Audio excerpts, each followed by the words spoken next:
24 et tout migrants qui arrivent de Paris, qui étaient au niveau du boulevard Stalingrad, qui après, tous ces kilomètres sont arrivés chez nous.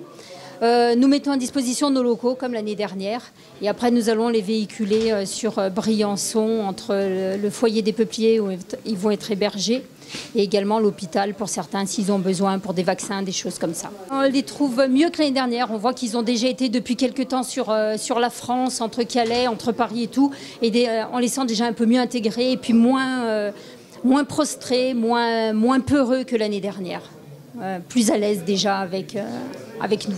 C'est une ambiance sereine, très chaleureuse. Au niveau de la traduction, le message est très bien passé.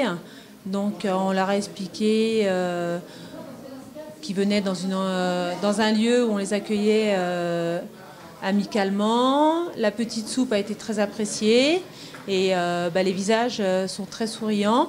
Nous avons ici pour une deuxième expérience la création d'un deuxième centre d'accueil et d'orientation qui accueille aujourd'hui 24 personnes, qui a pour objectif, comme ça a été fait pour Calais, de désengorger la situation critique et en tension que nous avions en région parisienne.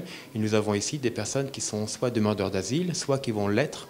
Et nous avons ici un temps qui leur est permis d'étudier administrativement leur situation en vue de les orienter vers le dispositif le plus adapté. Demain, nous accueillerons l'ensemble des migrants à la MJC pour mieux les connaître, préparer un petit peu leur parcours à Briançon. Donc la partie administrative, mieux les connaître sur le plan de leur situation juridique, leur désir aussi de demander l'asile ou pas, et de voir tous les problèmes qu'ils peuvent avoir de santé, d'être plus précis sur ces questions-là. Et puis l'ensemble des réseaux de bénévoles vont être là et petit à petit faire connaissance avec eux, leur proposer des cours de français, des activités et puis de connaître un peu le territoire pour pouvoir s'y insérer pendant leur séjour.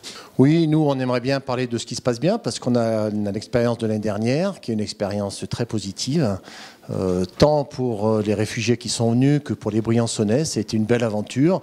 Cette aventure elle continue cette année, tant mieux et bienvenue à ceux qui sont là.